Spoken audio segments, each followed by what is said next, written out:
ओम शांति। मीठे मीठे रूहानी बच्चों को बाप दादा का प्यार भरा नमस्कार। आज हम 27 जनवरी 2026 की प्रातः मुरली का पूरा रिवीजन पॉडकास्ट सुनने जा रहे हैं। ओम शांति। आज की मुरली बहुत गंभीर चेतावनी और गहरी पुरुषार्थ की है। बाबा हमें बार बार खबरदार रहने का संकेत दे रहे हैं। मुरली का मुख्य महावाक्य, मीठे बच्चे कदम कदम श्रीमत पर चलो, नहीं तो माया देवाला निकाल देगी। ये आंखें बहुत धोखा देती हैं, इनकी बहुत बहुत संभाल करो। ये एक सीधी चेतावनी है। बाबा कह रहे हैं थोड़ी सी लापरवाही और माया थप्पड़ मार देती है। प्रश्नोत्तर रिवीजन। प्रश्न है, किन बच्चों से माया बहुत विकर्म कराती है और यज्ञ में विघ्न रूप कौन है? उत्तर बड़ा क्लियर है, जिनमें मिथ्या अहंकार है। ऐसे बच्चे मुरली नहीं पढ़ते, अपने को बहुत समझदार समझते हैं और वहीं से माया प्रवेश कर जाती है। और यज्ञ में विघ्न रूप वो हैं जिनकी बुद्धि में झरमुई झगमुई यानी परचिंतन की बातें चलती रहती हैं। योग, ध्यान और याद का अंतर बाबा बहुत स्पष्ट करते हैं। योग और ध्यान अलग अलग हैं। योग का अर्थ है याद, आंखें खुली हों, चलते फिरते याद कर सकते हैं। ध्यान में जाने वालों पर माया बहुत जोर से वार करती है।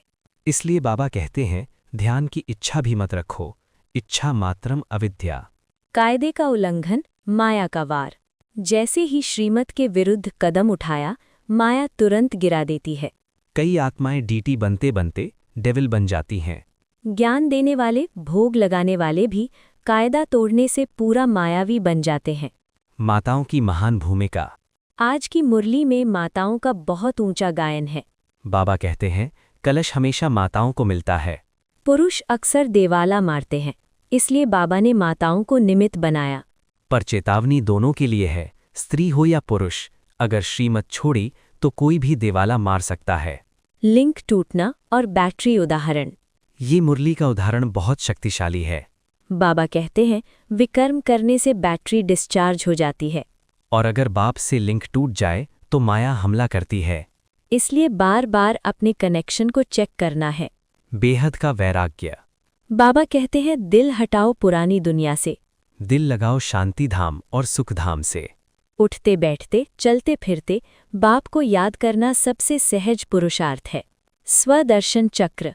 हम स्वदर्शन चक्रधारी हैं। हमने 84 जन्मों का चक्र पूरा किया है और अब फिर से देवता बन रहे हैं। इस राज को दुनिया नहीं जानती। पद का अंतर। बाबा बहुत गहराई से समझाते हैं, स्वर्ग में भी पदों का बहुत फर्क है। स्वर्ग का नाम सुनकर खुश नहीं होना है, ऊंचा पद चाहिए। खबरदारी से चलेंगे तो पदमपति बन सकते हैं। मुरली पढ़ने की जिम्मेदारी। अगर मैं मुरली नहीं पढ़ूंगा तो और भी नहीं पढ़ेंगे। मैं गिरूंगा तो औरों को भी गिराऊंगा। इसलिए स्वयं उदाहरण बनना है। अंतर्मुखी पुरुषार्थ। बाबा कहते हैं अंतर्मुखी बनो। बाबा हमारा बाप भी है, टीचर भी है, सद्गुरु भी है। ज्ञान और योग दोनों साथ साथ चलने चाहिए। धारणा के मुख्य पॉइंट्स। पहली धारणा, अपने ऊपर पूरा कंट्रोल। दूसरी धारणा, एक बाप से बुद्धि योग और पुरानी दुनिया से वैराग्य। वरदान, ज्ञान की पॉइंट्स को रोज रिवाइज कर समाधान स्वरूप बनने वाले बेगमपुर के बादशाह भव। ड्रामा शब्द की स्मृति से हाई जंप लगाओ। स्लोगन, हर एक को सम्मान देना ही सम्मान प्राप्त करना है।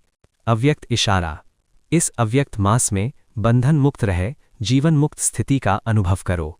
क्लोजिंग, मीठे मीठे सिकिलधे बच्चों को बाप दादा का याद प्यार और गुड मॉर्निंग। रूहानी बाप की रूहानी बच्चों को नमस्ते।